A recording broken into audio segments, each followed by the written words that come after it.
Hello and welcome. Today I'm going to be talking about new and upcoming makeup releases. There's a lot to talk about, so I'm going to try to get through everything and just share my thoughts on everything, whether I'm interested in it or not, planning to pick it up or not, or on the fence. So if you'd like to see all of that, just keep on watching. Okay, first is the new Tower 28 Pistachio gloss. So this is a new shade of their milky lip glosses. I have a couple of them and I love them. So I am going to be picking up this pistachio shade. It's a beautiful kind of nude pink type shade. So I've ordered it already and it's on its way to me. I'm really excited to try that out. I think the color looks beautiful and I just love the texture of those glosses and the way that they wear. So I'm excited to try that out. Next up is the new shades of the Patrick Ta Cream and Powder Blush Duos. So he's bringing out the 3 shades that were in the Holiday 2021 Big Blush palette. He's bringing each of those out as an individual little duo. And then he's also brought out a new shade called She's Blushing, which is new. It's not in any palettes or anything. So I did pick up the She's Blushing shade. I'm actually wearing it today. I used it on my cheeks and I used it on my eyes as well. I have also a shiny liquid shadow on my eyes too, but I used the blush duo, the powder part, in the crease and underneath my eyes. So I'm really enjoying that. I think it's great. I'll be featuring it in an upcoming video, so you'll be able to see me applying it. I think it's a really beautiful shade. In terms of the other 3 shades that are from that palette that came out for the holidays, I didn't get the palette, and I'm not planning to get any of the other shades, at least not right now, because they're just not shades that I'm that interested in. The one I was most interested in from that palette was the She's Baked shade, but I was worried that that would be a little bit too deep and brown, and I think that probably the reason he brought out She's Blushing is that it's kind of that type of a shade, but it's just a little bit softer and a little bit lighter. So She's Blushing seemed to be the right shade for me, and I'm really happy with it. Next, I just wanted to mention that Cle de Peau is now at Sephora. I'm not planning on picking up anything from them right now, but I just wanted to let you know that that's some news in the beauty world, that Cle de Peau is now available at Sephora. Now for an eyeshadow palette, Oden's Eye has come out with another palette in their legendary Diversa collection, which is a collection where they collaborate with different creators. This new palette that they've come out with is called the Hela palette, and it's in collaboration with Angelica. So this is really exciting. I have ordered this palette. I think it's going to take quite a while for it to arrive to me because it's coming all the way from Europe, but I'm really excited about this palette. I think it looks really beautiful. I love the colors in it. It has tons of those kind of greens, yellowy greens, murky greens, and really beautiful pink tones in it as well. So it's right up my alley. I'm very excited to try it. I love the Oden's Eye formulas. They're some of my favorite, and I really like Angelica too. So I'm excited to see that they've collaborated together and really interested to try out this palette. Now, Natasha Denona has brought out a new lip collection. It's called the I Need a Rose collection, which is, I think, kind of a spin-off of her I Need a Nude lip collection. So this I Need a Rose collection has 3 new shades in it, and it has the same shades in liners, lipsticks, and glosses. The shade Peony, which is a pink. Then there's Daphne, which is a mauve pink, I think is how it's described. And then there's Calla, which is a more kind of peachy brownie type tone. So I have actually ordered one of the liners and one of the lipsticks. I've passed on the glosses altogether. I'm just not all that interested in them, but I have ordered the shade Peony in the liner and the lipstick. This is a new lipstick formula for her. It's a gel satin formula, so I'm quite curious to try that out, and I thought that the shade Peony would be a nice addition to my collection. I don't have a ton of pinks, and I like the way this pink looks. It looks like a little bit more toned down, more on the nude pink realm of the spectrum, as opposed to a true mid-tone pink or a really kind of blue-based pink. So I'm very curious to try this, and it's on its way to me, and I thought that the liner would be a nice pairing for it. The other shades look really pretty too, but I just wanted to try one and stick with that. Also in Natasha Denona news, she's coming out with a pastel palette. This has been leaked. This hasn't been officially announced by the brand, so I'm not going to show any pictures of it. But if you go on Instagram or if you Google Natasha Denona pastel palette, you should probably be able to find some pictures of it. It looks to be a midi-sized palette, which is great. Those are, in my opinion, the best palettes to get from Natasha Denona. I have all of the midis she's brought out so far, and I think it's that perfect balance of, you still have a lot of shade shades. They all have 15 shades in them, but they're just slightly smaller pans, not those really big palettes that her original 15 pans were. And most people, myself definitely included, who has a lot of makeup, don't need the bigger palettes and the bigger pans. Midi is just a great option. And for Natasha Denona, I mean, it's still expensive, of course, but it's not as much of a huge investment as her larger palettes are. So I'm definitely planning on getting this whenever it comes out. I love pastels. I love Natasha Denona's formulas. I'm hoping there are going to be a number of those cream to powder shades in it. It does look like there are some repeat shades. I noticed, especially from the Tropic palette, that there are a couple of shades that are coming over from that.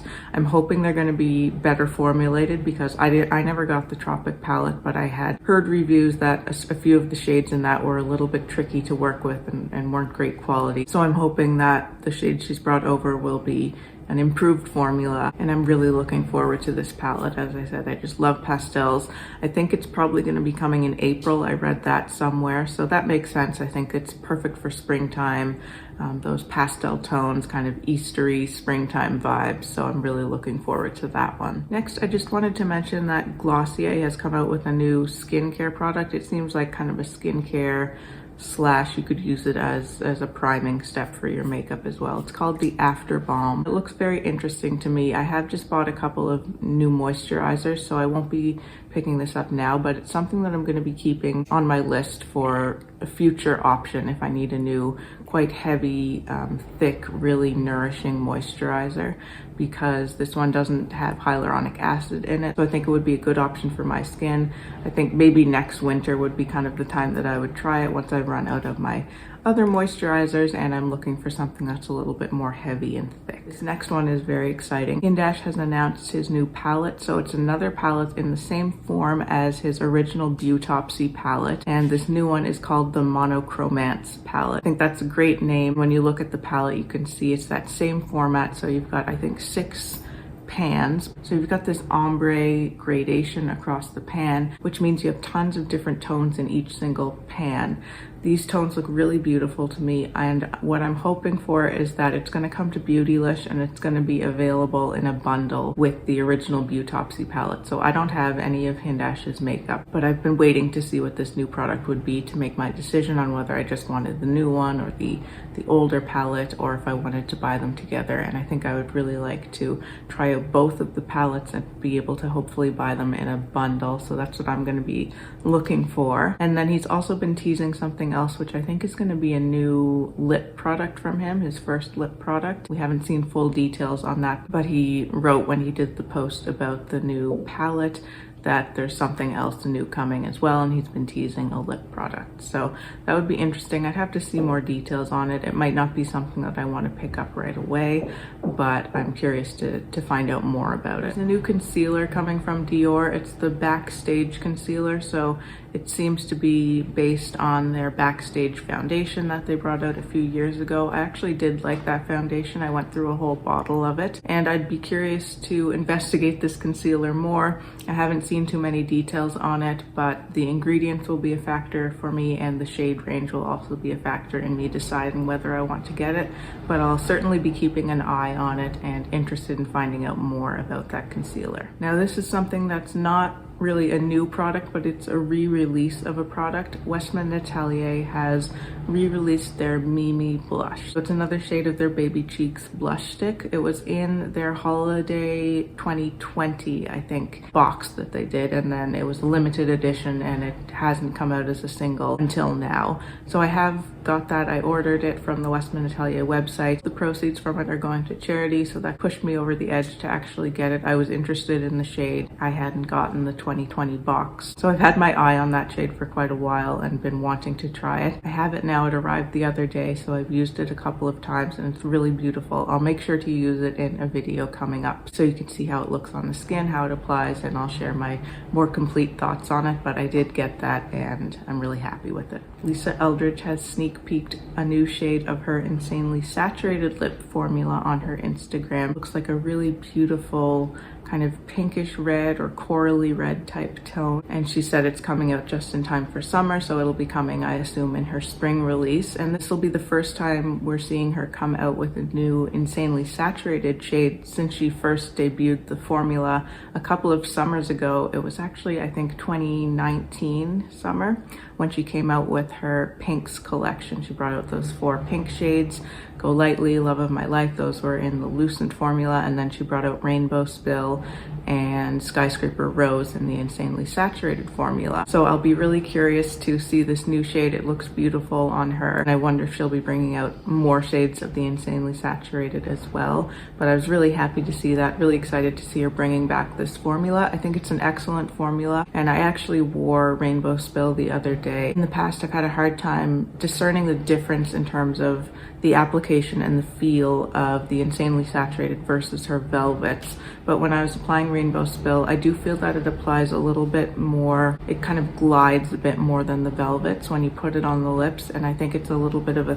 thinner layer of the product that goes on, which makes it feel really very light on the lips, and it's just a little bit less matte than the velvets. I think it has a tiny little bit more of a luminescence to it, although it is still a matte lipstick, and very, very pigmented. So there are definite similarities between those two formulas. I'm really excited to see her coming out with another one of these Insanely Saturated ones so far, and from the looks of this new one that's coming, they tend to be very bright, very vibrant shades, whereas the velvets, you can get bright, vibrant tones in them, but they're always toned down a little bit. They have that muted quality, whereas these Insanely Saturated ones don't really have that muted quality. That makes them really perfect for summertime. And of course, I intend to pick that up.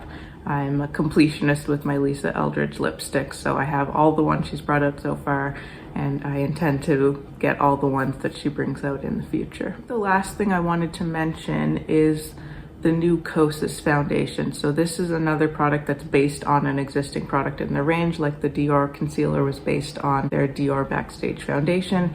This Kosas foundation is based on their revealer concealer that already exists. Now, I really enjoyed this concealer. I've gone through a few tubes of it, but I talked about it just in my last video, actually, that I've gotten rid of it from my collection of complexion products, because first of all, it has hyaluronic acid in it, which I'm completely cutting out, but also I've found that the concealer kind of goes bad fairly quickly. After just a couple of months, it starts to get a strange smell. So I took a look at the ingredients on this foundation, and of course it has hyaluronic acid in it as well, so I'm just going to be skipping on it. It is one that I would be very curious to try, because I'm always interested in new foundations, and especially ones that have a more dewy kind of radiant finish. I feel like I'm pretty well set up with my matte or natural finish foundations. I've got everything that I need and want in that category. But when it comes to the dewy, more radiant foundations, that's where I'm really looking to try new things. But unfortunately, it's incredibly difficult to find that type of a finish without hyaluronic acid in it. So that one's going to be a pass for me. I think that's everything I wanted to talk about. If anything else comes up while I'm editing this, I'll insert a little bit about it, but I think that's everything that I have on my list for now. So let me know what you think of these new releases. Is anything catching your eye? Anything you're definitely going to get or definitely avoid? Let me know. If you'd like to see more from me and you haven't subscribed to my channel already, I'd love for you to do so. Thanks again so much for watching. Take care, and I'll see you in my next video. Bye.